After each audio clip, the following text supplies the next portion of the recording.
If you've hired more than a handful of people, you already know this feeling. Someone interviews great, checks all the boxes, and then 3 months in, sometimes 3 weeks in, you're wondering how you missed it. The answer, most of the time, is that you were asking the wrong questions. Or worse, you were asking the right questions and accepting the wrong answers. Good morning, good afternoon, good evening, whatever time it is, and wherever you happen to be right now. I'm Mike Voorhees, here to help you build a stronger team. Today, we're talking about what employers should actually be trying to learn during an interview. Not the conventional checklist, not strengths and weaknesses, not where a candidate sees themselves in 5 years. The stuff that actually predicts whether someone is going to show up, perform, and stick around. Let's get into it.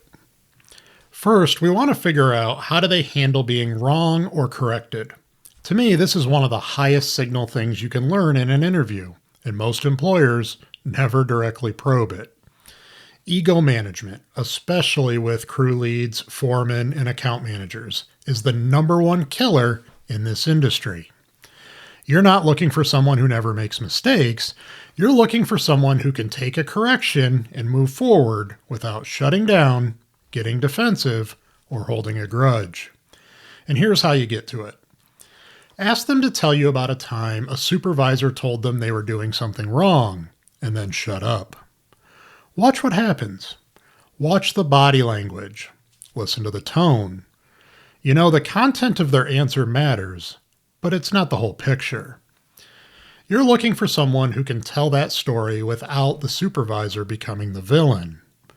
If they can't do it, if every correction story ends with, "But my boss was wrong," or "That place was just toxic," that's your answer.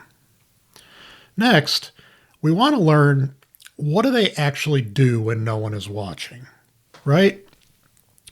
The best operators in this industry are self-policing. They have internal standards. They're not performing for the owner. They perform because that's just how they work. The mistake most employers make is asking this directly. You'll ask something like, "Do you work the same whether the boss is around or not?" And that's a beach ball. Everyone says yes. It tells us nothing, right? Instead, go behavioral. Ask them to tell you about a time they caught a mistake or a problem on a job that nobody else noticed, and what they did about it. Or ask them about a time they could have cut a corner and nobody would have known. What did they do? Here's why these questions work. Self-policing people have stories for this, specific ones. They remember the moment. They remember what they decided, and they'll tell you about it without needing to think too hard. The story is already there because they've lived it more than once. The person who performs for approval, they'll stall. They'll go vague. They'll give you a principle instead of an example, something like, "I always try to do the right thing," which, it sounds good, but it means nothing. Real internal standards leave evidence, specific stories, real details, outcomes they're proud of even when no one gave them credit for it. That's what you're looking for. If they can't produce the story, that's your answer. All right, number 3. We want to learn, why did they really leave their last job? Not the rehearsed answer. Push past that. The rehearsed answer is almost always some version of, "I was looking for a new opportunity," or "I wanted to grow." That's not an answer. That's a deflection. What you say back is simple. "I get that, but what was the thing that finally made you pull the trigger?" That follow-up changes everything.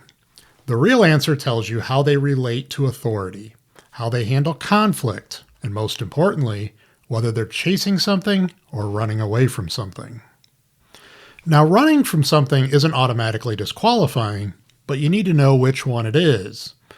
Someone who left because they were passed over for a promotion they earned is different from someone who left because they didn't get along with anybody on the crew.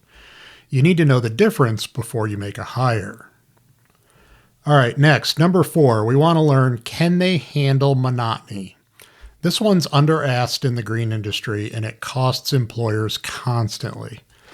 This work can be physically demanding and repetitive. The seasons are long, the tasks stack up, and people who need novelty, people who need variety or constant stimulation to stay engaged, wash out fast. They don't quit because they can't do the work, they quit because they get bored. They get restless, and eventually something else looks better. So we want to ask them to describe the most repetitive job they've ever had, and then ask what they did to get through the hard stretches. Process answers are gold here. Someone who says, I set small goals, I focused on efficiency, I made a game out of it. That person has made peace with the grind. Someone who talks about how much they hated it, or they eventually left because of it, is showing you a pattern, and you should take it seriously. All right, the 5th thing we should be looking for. What do they need from a manager to perform their best? This sounds like a soft question. It is not. What you're actually learning is how much bandwidth this person is going to require from you or your supervisors. High maintenance employees don't always know they're high maintenance. Their answer will tell you whether they need frequent check-ins, a lot of external motivation, or constant reassurance, things that work fine in some operations and are an absolute disaster on lean green industry teams. Take their answers and hold it up against your actual management environment. If they need weekly one-on-ones and high feedback culture, and the person they would be reporting to manages 12 other people and checks in when there's a problem, that's going to be a mismatch. A mismatch you can see coming before you make the offer. Next, number 6. Do they have a track record of finishing things? Not accomplishments, completions. And there's a big difference. A lot of people in this industry are great starters. They come in hot, they're motivated, they're willing. And then things get hard, or boring, or frustrating, and they're gone. Ask them to walk you through a hard project or a hard season from start to finish. What happened? What got difficult? And how did it end? Listen for whether they saw it through or whether their stories tend to end before the finish line. You'll hear the pattern if it's there. Next, number 7. Do they learn and adjust or repeat the same patterns? This is a coachability question, but framed around behavior rather than attitude. Ask them, tell me about something you did on the job that you'd do differently now. A strong answer is specific and self-aware. They identify something real, explain what they learned, and can articulate how they changed. A weak answer is vague, defensive, or immediately pivots to blaming circumstances. People who can't answer this question cleanly are going to make the same mistake for you that they made for the last 3 employers. It's not harsh, it's accurate. All right, number 8. What do they avoid taking ownership of? Most candidates will claim ownership of wins. That's expected. That's the game. The real question is, what are they quietly sidestepping? You get to this by listening to how they tell their stories.